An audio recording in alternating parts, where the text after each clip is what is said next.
ago, I was on Carling Avenue at a bus stop, and there was an old man, I mean older than me, pacing back and forth. And he looked very nervous, and I thought, I don't know what's bothering him. And he went and spoke to this woman, and she went like this.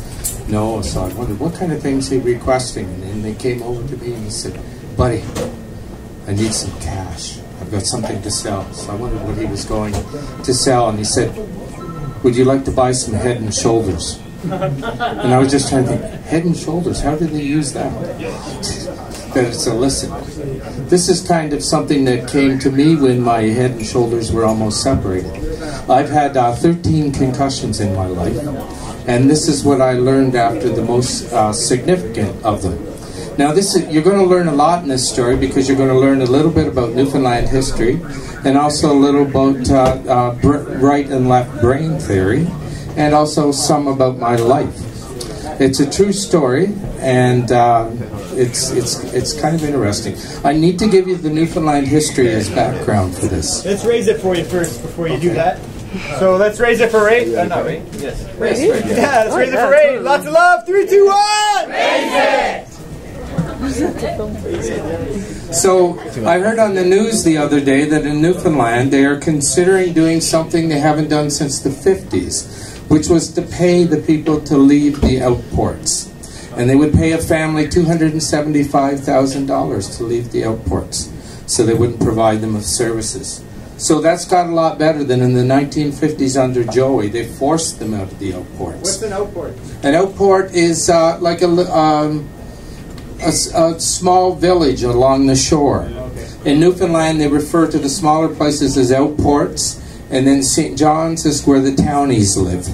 So you're either an outporter or a townie. The Newfoundlanders thought that because I came from Ontario that I automatically was from Toronto, and I said, that's like calling me a townie. Don't call me a townie. Anyway, so from the outports, they forced the people out. And you know, they wouldn't get the roads, they wouldn't get anything if they stayed there. But the only help they gave them was they would fill the houses with barrels, empty barrels, and they would float them out. And you can see that in the old Gordon Pinsett movie, John and the Missus. And they show the houses being floated to other places and then brought up. This is about a man who was very disturbed because his town was being resettled. And he left it. And he went to Buckins, and if you remember in the early years of 22 Minutes, they used to have the quintuplets when Rick Mercer was on the show, and they were the quintuplets, and they came from Buckins, Newfoundland, which was a mining town. So this is where this man went. Well, usually when Newfoundlanders couldn't work on the fishery anymore, they go to the mining towns in the center of the province. So he went there, but he insisted that when he died, he would be buried in Merritt's Harbour, Upper Merritt's Harbour, whether it existed or not. So that's the background, the historical background to the story.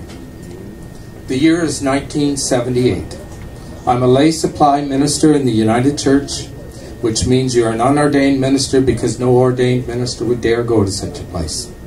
And I had 5 outport congregations, and this was to be my first funeral, my first solo funeral.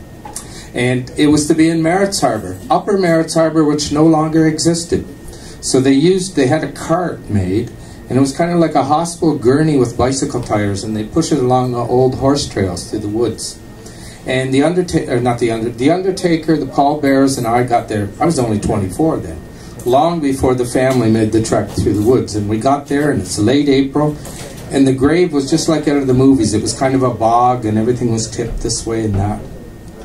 They put the casket on the lowering device, and the family's wreath came off the top of the casket and got caught in the straps underneath.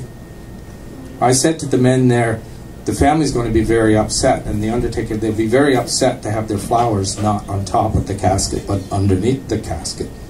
So the men who were the pallbearers were in a lodge called the Society of United Fishermen. And part of their regalia was they carried these long red, white, and blue pike poles with hooks on the end.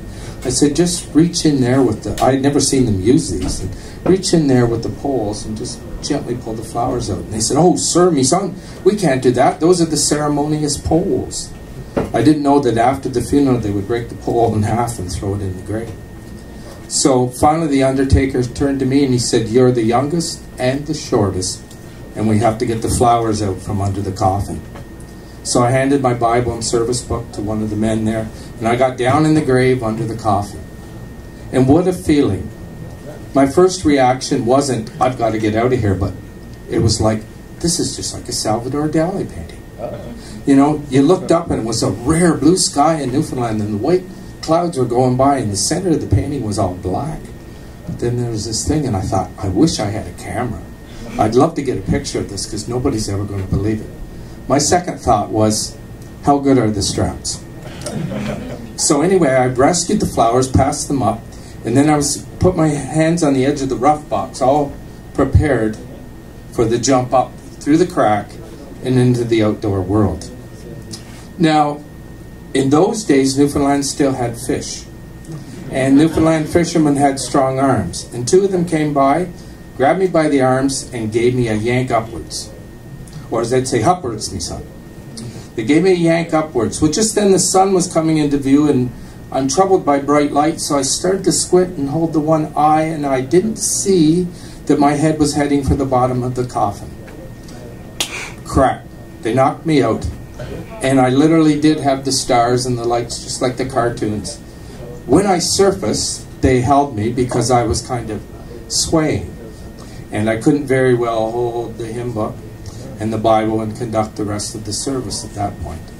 I tried to think of what was the proper benediction of the funeral, and all I could come up with was ashes to ashes, dust to dust.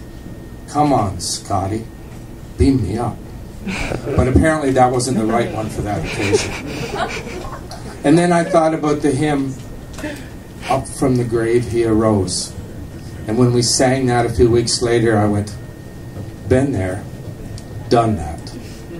Thank you for listening to my story.